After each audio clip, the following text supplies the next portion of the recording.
Yo, yo, yo! Kahit po linggo ng palaspas sa araw na ito, welcome na naman syempre ang lahat sa subscribers, Hilakbot Stories. Walang humpay ang ating takutan sa Hilakbot 24/7 at syempre dahil wala po tayong Holy Week special ngayon, ang gagawin po natin katulad na rin, airin na rin po ata o umeri na kanina.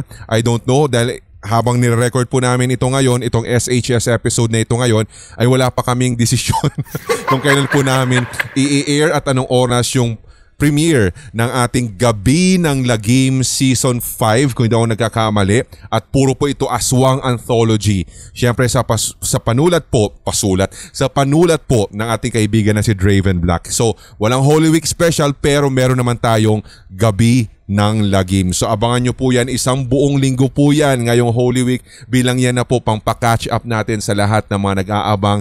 Parang i-break naman na natin muna yung, di ba usual na nag-Holy Week special tayo, parang ganyan. So ito muna para maiba. So sana abangan nyo po, at ito na rin po na naman yung reason para na sa ganon tumutok ka dito po sa ating HTV YTC. Thank you! Anyway, tatlong kwento na naman ang ating itatampok at for this episode, kwento ni na Aris, Nikay at Andre ang bibida, kaya sit back and relax at pakinggan po natin ang kanilang mga kwento.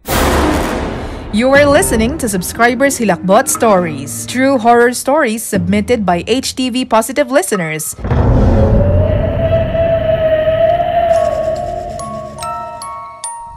Hello po sa inyo, admin. Let me share another encounter dito po sa bahay ng nanay ko. Kung hindi ako nagkakamali ay parang 2 taon na po ang nakalilipas nang mangyari ito. Ang eksena ay ganito. Yung kasama namin sa bahay ay nag-aayos na po ng table sapagkat magdi-dinner na po kami. So tinawag ako ng eldest ko sa kwarto. And nung time na nangyari po ito kasi Sir Red ay nasa 6 na taong gulang pa lamang siya. Nang palabas na ako ng room at papunta na ng dining area, napansin ko sa peripheral vision ko na meron po talagang 2 anino na nakaupo doon sa sofa namin sa living room. So noong unay dinedma ko lamang sapagkat wala talaga ako sa mood na makaramdam ng takot o kahit na ano. So tapos habang natutulog ako o habang tumutulong ako sa pag-aayos ng plato at paghahain ng pagkain, yung eldest ko na naman ay nagsabi na meron daw pong shadow sa dirty kitchen namin at dumaan daw ito doon. So at the same time, tinuro naman ng bunso ko na nung time na yun ay 4 years old pa lamang yung sinasabi ng ate niya.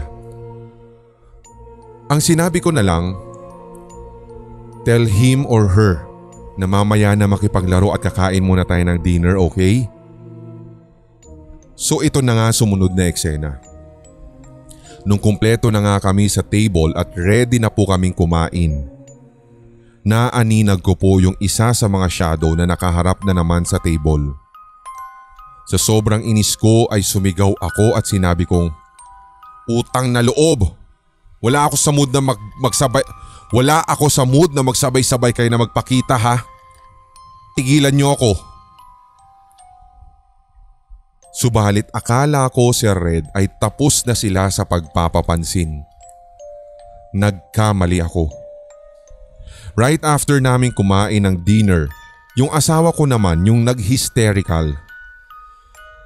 After ng dinner, nag-decide kasi ako na maligo o magpaligo ng aso sa CR at naka-open lamang yung sliding door ng CR namin. At mula po dun sa CR, pag open ng sliding door ay makikita mo kasi direkta yung living room. So habang pinapaliguan ko yung aso namin, yung asawa ko po'y umupo sa sofa. Tapos biglang sumigaw na, Ma! Merong babae! Ma, nasa gilid ko! At sa sobrang inis ko, tiningnan ko siya at sinabi kong, wala kang katabing babae. Tapos nag-hysterical na talaga siya at hindi na siya makatayo doon sa upuan. Ayaw din niya na lumingon at talagang sumisigaw siya para talagang lapitan ko siya, pero I assured him na wala talaga. Imagine, Sir Red, sabay-sabay po kami pinagpakitaan in just a span of hours. Yun lang po at sana'y makasama po ang storyng ito sa susunod na compilation at maraming salamat po dito sa kwentong ibinahagi mo, Aris. You are listening to Subscribers Hilakbot Stories, true horror stories submitted by HTV Positive listeners. Sa inyo guys, ano bang take ninyo dito? Talagang totoo ba na may tendency ang mga multo o yung mga paranormal beings na tinatawag na magpakita ng sabay-sabay sa isang grupo ng tao? Palagay nyo, kasi ang sa experience ko lang guys, sa mga nakikwento ng ilan sa mga kaibigan at syempre mga malalapit sa atin, lalo na yung mga nasa paranormal researchers na sinasabi ko sa inyo na nasa isang grupo na matagal ko na pong binabanggit sa inyo. May tendency daw talaga na makakita, halimbawa isang group, meron isa o dalawa lamang siguro sa 5 na magkakagrupo ang makakakita kahit na daw po active yung third eye ng 5 ito. At hindi daw talaga most likely na parang pare-pareho din ang nakikita. Kaya hindi ko ma-explain at hindi ko mahanapan ng kasagutan kung anong klaseng phenomenon yung nangyari po sa family ni na Aris, na kung saan halos lahat sila ay pinagpakitaan naman itong dalawang anino, mga shadow people naman siya, di ba? Na minsan sabi nga nila itong mga anino or yung mga pagpapakita daw ng ganitong klase mga paranormal beings ay hindi daw po talaga, it doesn't necessarily nag-i-interpret na meron kayong kasamang masasamang elemento. Kadalasan daw kasi itong mga ito either, baka guide o spirit guide ng inyong mga anak o kaya nagpapakita din sa inyo dahil baka mamaya sa inyo pala yan, spirit guide ninyo. Parang ganun. So aywan ko lang sa mga mas nakakaalam, pwede nyo pong i-comment yan para nang sa ganun lahat po tayo ay maliwanagan at lahat po tayo syempre ay magkaroon ng tuldok dito sa tinatawag nga natin na parang alam mo yon. Ngayon lang kasi ako naka-encounter ng story na parang halos lahat sila pinagpakitaan. Parang ganun. But anyway, sabi nga nila, kung pagbabasehan kasi natin syempre yung ilan sa mga explanation, lalong-lalo na dito po itong isang website na to, yung popsci.com, na kung saan the science of real science behind ghosts, sabi niya dito. At meron pong isang expert ang nagsabi, siya po ay head of the Anomalistic Psychology Research Unit ng University of London. At sinasabi nga daw po niya na lalo na kung ikaw talaga ay mapaniwalain at talagang madaling maniwala sa mga paranormal or mga anomalous sensation, most likely, nagko-conclude ka kaagad na itong sensation na nakita, naramdaman mo, ay dahil merong ghostly presence. So meron daw talagang tendency na mararamdaman mo yun, it's just because human mind is highly suggestible. Kumbaga parang syempre hindi naman na natin may tatatwa talaga na nagiging oriented tayo sa mga ganito. Kaya tuloy minsan, alam mo yung inuutos na lang ng ating utak na baka multo ito or baka dahil sa mga paranormal. Kaya pwede nyo naman din po syempre, sabi ko nga sa inyo, pwede nyo naman din pong kontrahin itong mga ganito kasi iba-iba tayo ng paniniwala. Kaya lagi ko pong sinasabi sa inyo, ang pangalan po niya Chris French. Siya po ang nagsabi nito, Head of the Anomalistic Psychology Research Unit ng University of London. Mula po sa popsci.com itong nakita natin na ito. Pero most likely daw talaga, sabi niya, lalo na kapag halimbawa itong isang buong grupo na ito ay active talaga ang kanilang third eye, subukan mong interviewin pero iba-iba ang nakita nila. Hindi na, yung isa, sabi natin yung person A, nakita niya na gumagapang yung ghost. Yung person B naman, sinasabi niya, nakadikit sa wall. So hindi nila alam tuloy kung iisang ghost lang ba yung nakita nila or iba-iba. Kaya yon, medyo malabo yung part na yon para sa akin. Basta ang maliwanag lamang dito guys ay nakapag-purchase ka na for sure at natikman mo na ang drip at ang steep coffee ng kape ni Lola Trinidad. May Facebook page po tayo dyan at dyan na po ninyo i-like at i-follow syempre yung mga postings dahil kada post po nila dyan, yung mga admin dyan ay meron pong link, direct link ng ating HTV merch nang matikman mo na yung masarap po na kape ni Lola Trinidad. Syempre yung butterscotch and ngayon ang alam ko meron na lang double choco at saka yung isa pa barako kung hindi ako nagkakamali. Perfect sa lahat ng mga may exams tulad po ng inyong lingkod sa puntong ito habang nire-record namin. At syempre sa mga ang duty ay panggabi graveyard, the best po sa inyo to gising na gising, alert na alert, promise. Leave us 5 stars, 4 stars, walang problema, positive review, mas mainam. At sabihin ninyo kung ano pa po yung pwede namin gawin para nang sa ganun ay ma-improve yung ating HTV merch. So kita-kita na lang po tayo dyan sa ating online shop at nang sa ganun makapag-purchase ka na ng kape ni Lola Trinidad. Second story naman na tayo mula po kay Nikay at ito po ay galing sa Facebook page Hilakbot TV Pinoy Horror Stories. You are listening to Subscribers Hilakbot Stories, true horror stories submitted by HTV Positive listeners. So, si Nikay, kung di ako nagkakamali, nag-share na rin po siya sa atin ng story before. Nalimutan ko lang yung title pero ito na yung kanyang second story kung di ako nagkakamali. So ito naman daw po ay kwento lamang sa akin ni nanay at tatay. Sila po ay foster parent namin ni Ate Ram. So dalawa po kaming pinalaki nila at inaalagaan. Ayon po sa kwento nila, si Ate Ram daw po ay nagkasakit at idineclare na daw pong patay nung siya ay nasa 8 taong gulang pa lamang. So habang nag-iiyakan daw po sila kasama ang tunay na ina ni ate, bigla na lamang daw pong bumangon si ate at hingal na hingal sabay hingi ng tubig. Nang mahimasmasan si ate ay tinanong daw po siya ni tatay kung anong nangyari sa kanya at kung saan daw po siya nanggaling. Ang sagot daw po ni ate ay, "Hindi ko po alam. Pero puro liwanag lang po. May maputing hagdan ang nakita ko. Umakyat lang po ako ng umakyat hanggang sa may liwanag na parang hinigop ako. Tas nilabas na po nila ako dito." Hindi po makapaniwala si natatay sa kanilang nadinig. Manghang-mangha sila na may ganito palang himala na nangyayari. At yan po yung pinakaunang kwento sa akin ni Ate Ram na talagang nanghilakbot ako. So very first time ko pa lamang po na madinig sapagkat na-imagine ko kung ano ang kanyang pinagdaanan. You are listening to Subscribers Hilakbot Stories, true horror stories submitted by HTV Positive listeners. Maraming salamat sa kwento ni Nikay mula po dito sa ating Facebook page. Like and follow na rin guys ang ating Facebook. Pa-isa-isa, getting there. Road to 30k followers na po yan. Salamat sa mga nag-unfollow.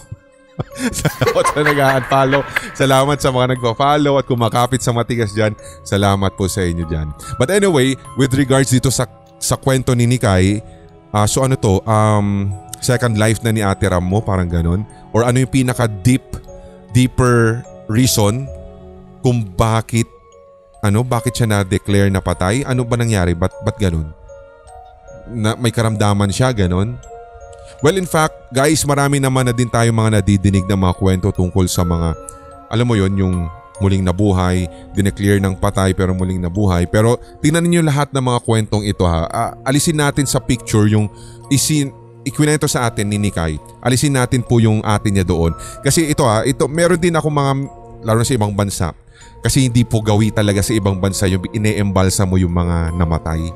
Kaya parang, alam mo yung system na parang, hindi ka na magugulat na biglang babangon siya, biglang parang ganito, yung parang hingal, nahimasmasan, gumalaw bigla, parang ganon. Kasi ganun nga, pero subukan kaya nila, paano kung halimbawa ang paniniwala nila ay parang ganito din sa atin. Yung bang parang yung gawian kapag may namatay within 24 hours, hihintayin muna bago i-embalsa mo, di ba parang ganon. So kung try kaya nilang ganon, tingnan lang natin kung babalik pa sa buhay yung... Ay, basta magulo. Basta gulo mo. Kasi yun yung naiisip ko Kumbaga parang kapag may mga kwento kasi ako nadidinig, lalo na sa ibang mga bansa na parang patay na kanina tas bigla nang nabuhay. It's obvious na pwede siyang mabuhay kasi walang ginalaw sa katawan niya hindi siya inembalsa mo, hindi tinanggalan ng dugo, hindi sinipsip yung dugo, di ba? Hindi siya ininjectionan ng formalin. So talaga may tendency. 'di ba, na mabubuhay siya at parang yun na i-declare na parang bangkay na muling nabuhay, parang ganun sa mga headlines, 'di ba? Sounds confusing pero ganun eh. May question pa rin talaga kung tutuusin. But anyway, third story na tayo at sana nga po ay nakakahabol yung ilan sa mga naririto at lahat na rin po na mga kapapasok pa lamang sa ating syempre live chat. Channel members, maraming salamat. Syempre mga silent listeners, maraming salamat. At ganoon na rin sa lahat na rin ng mga active talaga na lagi-lagi pong nakikipag-participate sa lahat ng ating premiere. Thank you po very very much. Kahit po syempre busy ka o kaya nandyan ka lang, ginagawa mo lang kaming background. Walang problema po yan basta kasama mo kami. Lalo na Hilakbot 24/7. Third and last story na po tayo para po sa episode na ito at mula naman kay Andre itong kwento. You are listening to Subscribers Hilakbot Stories, true horror stories submitted by HTV Positive listeners. Hello sa inyo, Sir Red. Isa po ako sa mga avid at silent listeners ninyo. Hindi po dito sa YT kundi sa inyong podcast. And first time na magsasubmit ako ng story, kaya pasensya na po kung medyo magulo ang pagkakakwento. So, ito po'y nangyari nung ako pa po ay isang bata. Parang nasa 6 years old pa lamang po ako nang mangyari po ito. Naglalaro po kami noon ng tagu-taguan kasama yung mga pinsan ko. It was around 6 p.m. kaya unti-unti na rin po dumidilim ang paligid noon. Yung place po kasi namin ay isang compound so medyo malapad. Malawak siguro ibig niya sabihin. Malawak at maraming pagtataguan. So nagsimula kaming maglaro and as usual, naghanap ako ng matataguan. Hanggang sa makarating po ako sa isang dining room. So pumasok po ako doon at syempre, hindi ko na lang po binuksan yung ilaw para hindi rin po ako mahalata at hindi po ako mataya. Nagtago po ako sa isa sa mga table doon. Napakadim din po nung lighting since palubog na yung araw nung time na yun. And after a while, nagulat ako dahil may bata pong sumama sa akin na magtago sa ilalim ng table na yun. Since madilim nga po. Visit, kinikilabutan ako. But anyway, sabi niya dito, since madilim nga po, hindi ko talaga maaninag yung mukha ng bata. So I assumed na isa yon sa mga cousins ko na nagtago din kasama ko. Natagalan din kaming dalawa doon sa ilalim and I even told him na uy, sakto yung pagtataguan natin, hindi tayo makikita rito. Then para din pong tumawa lang yung bata. After ilang minuto po ay naisipan ko nang lumabas kasi para natatagalan na ako. Inaya ko na rin po na lumabas yung bata pero hindi siya umiimik. So I decided to go out first. Ang sabi ko pa sa kanya, mauna na ako ha, sunod ka na lang. At habang tumatakbo ako papalabas, nagulat ako dahil nandun na po lahat ng mga pinsan ko at naghihintay na sa akin at sabi ang tagal-tagal ko daw na hindi lumabas. So bawal lumabas, Kim Cho. So I asked them if sino yung kasama ko doon na nagtago. Since nasa labas silang lahat.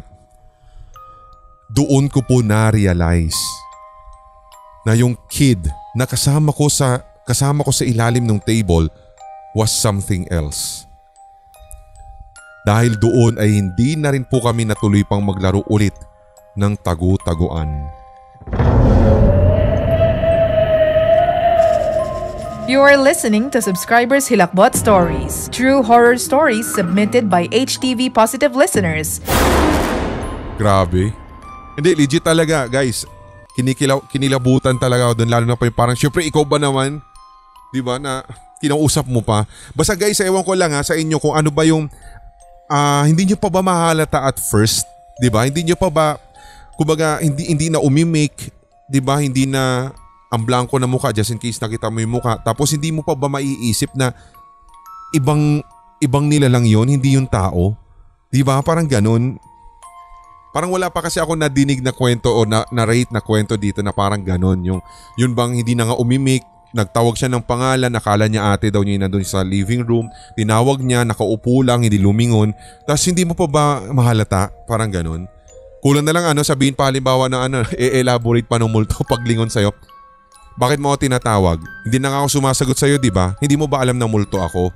Multo ako. Hindi ako tao.